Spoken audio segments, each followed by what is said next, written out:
ज्योतिष सीखने की सीरीज में पुनः से एक नई वीडियो लेकर आपके समक्ष प्रस्तुत हुआ हूं। आज की वीडियो में हम बहुत महत्वपूर्ण विषय ग्रहों की उच्च स्थिति और नीच स्थिति के बारे में चर्चा लेकर आया हूं कि कौन सा ग्रह किस राशि में उच्च का होता है और किस राशि में नीच का होता है। आप इसे स्वयं की कुंडली में भी देख सकते हैं कि कौन सा ग्रह किस अंक में बैठा है। इससे आपको अपनी कुंडली के ग्रहों का भी पता लग जाएगा कि कौन सा ग्रह उच्च की स्थिति में है और कौन सा ग्रह नीच की स्थिति में है। तो यह एक महत्वपूर्ण विषय है। जो भी व्यक्ति ज्योतिष सीखना चाहता है उसे ग्रहों की उच्च और नीच स्थिति का ज्ञान अति आवश्यक है। तो आप वीडियो के अंत तक मेरे साथ बने रहें और जो नए व्यूअर्स चैनल पर हैं, चैनल को आप जरूर सब्सक्राइब कीजिए और बेल नोटिफिकेशन भी ऑन कर लीजिए, जिससे चैनल पर अपलोड होने वाली हर एक वीडियो का नोटिफिकेशन आपके पास सबसे पहले पहुंचे। और आप वीडियो को लाइक और शेयर भी जरूर करें। तो चलिए शुरुआत करते हैं और जानते हैं ग्रहों की उच्च और नीच स्थिति किन किन राशियों में होती है। सर्वप्रथम हम जानते हैं उच्च या नीच की स्थिति क्या है। किसी भी ग्रह के स्वभाव के अनुसार उसकी उच्च और नीच स्थिति का निर्धारण किया जाता है। यानी कि ग्रह की उच्च राशि से तात्पर्य यह है कि जहां पर कोई भी ग्रह पूर्णतः सक्षम, प्रसन्न और प्रबल अवस्था में विराजमान होता है। और नीच स्थिति का तात्पर्य है जहां पर ग्रह निर्बल, दुखी और क्षीण अवस्था में होता है। यानी कि आप स्वयं के ऊपर भी इसे लागू कर देख सकते हैं। अगर आप अपने घर में होते हैं या अपने किसी खास मित्र के घर में होते हैं जिसके परिवार के साथ आपका अच्छा लगाव है, या कोई सगे संबंधी के घर में होते हैं, तो उसमें आपको कंफर्ट फील होता है, अपनापन होता है, आप वहां स्वयं को मजबूत अवस्था में पाते हैं। वहीं आप घर से दूर किसी शत्रु के घर में, किसी शत्रु के क्षेत्र में या किसी ऐसी जगह में होते हैं जहां आपके विपक्षी ज्यादा हो, तो वहां आप निर्बल हो जाते हैं, किसी का विरोध नहीं कर पाएंगे या आपकी अवस्था उस समय में क्षीण रहती है। तो यही ठीक ग्रहों के साथ भी है। ग्रह अपनी स्वराशि में होता है, अपनी मित्र राशि में होता है या अपने मूल त्रिकोण राशि में होता है, तो ग्रह खुद को बलवान महसूस करता है, उसके बल में वृद्धि हो जाती है। और वहीं शत्रु घर में होता है, शत्रु राशि में होता है या शत्रु क्षेत्र में होता है, तो वह ग्रह शुभ होते हुए भी क्षीण हो जाता है। तो यही स्थितियां ग्रहों के साथ लागू होती हैं। अब हम जान लेते हैं किस ग्रह की कौन सी राशि उच्च की है और कौन सी राशि नीच की है।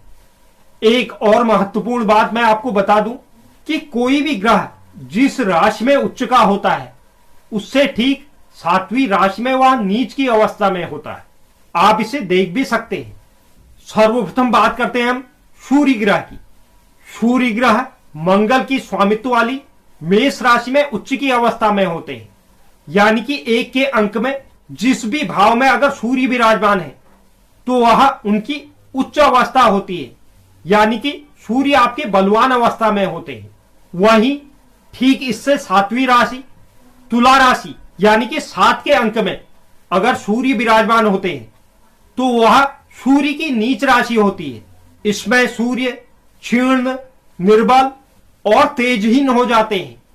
ठीक इसी प्रकार चंद्रमा भी वृषभ राशि में उच्च की अवस्था में और वृश्चिक राशि में नीच की अवस्था में होती है।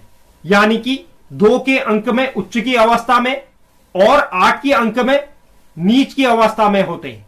आप इसे अपनी कुंडली में भी देख सकते हैं कि चंद्रमा किस राशि में विराजमान है। वहीं मंगल मकर राशि में उच्च की अवस्था में और कर्क राशि में नीच की अवस्था में होते हैं। यानी कि 10 के अंक में मंगल बलवान अवस्था में होते हैं और 4 के अंक में मंगल क्षीण अवस्था में होते हैं। वहीं बुध कन्या राशि में उच्च की अवस्था में और मीन राशि में नीच की अवस्था में होते हैं। यानी कि 6 के अंक में उच्च की अवस्था में और 12 के अंक में नीच की अवस्था में होते हैं। देवगुरु बृहस्पति कर्क राशि में उच्च की अवस्था में और मकर राशि में नीच की अवस्था में होते हैं। यानी कि 4 के अंक में अगर देवगुरु बृहस्पति विराजमान है तो यह बलवान अवस्था में होंगे। और अगर मकर राशि यानी कि 10 के अंक में देवगुरु बृहस्पति विराजमान होंगे तो यह इनकी सबसे निर्बल अवस्था होती है। वहीं शुक्र मीन राशि में उच्च की अवस्था में और कन्या राशि में नीच की अवस्था में होते हैं।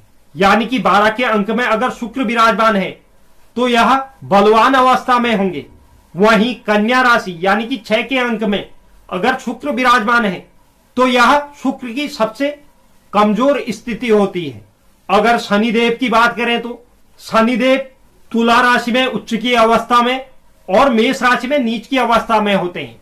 यानी कि 7 के अंक में बलवान अवस्था में और 1 के अंक में कमजोर अवस्था में माने जाते हैं।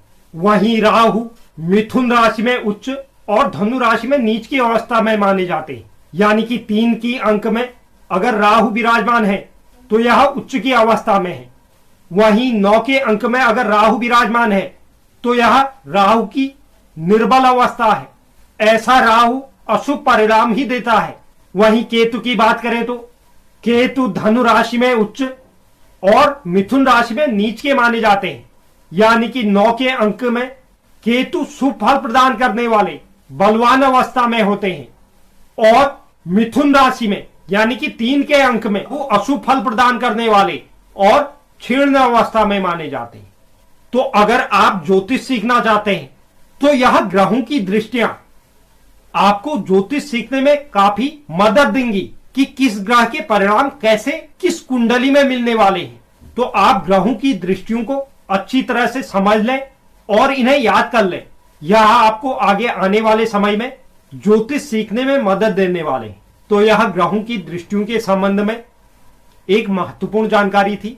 उम्मीद करता हूं यह जानकारी आपको पसंद आई होगी। जो भी दर्शक चैनल पर नए हैं चैनल को आप जरूर सब्सक्राइब कीजिए, साथ ही साथ बेल नोटिफिकेशन भी ऑन कर लीजिए, जिससे चैनल पर अपलोड होने वाली हर एक वीडियो का नोटिफिकेशन आपके पास सबसे पहले पहुंचे। और आप वीडियो को लाइक और शेयर भी जरूर करें। धन्यवाद।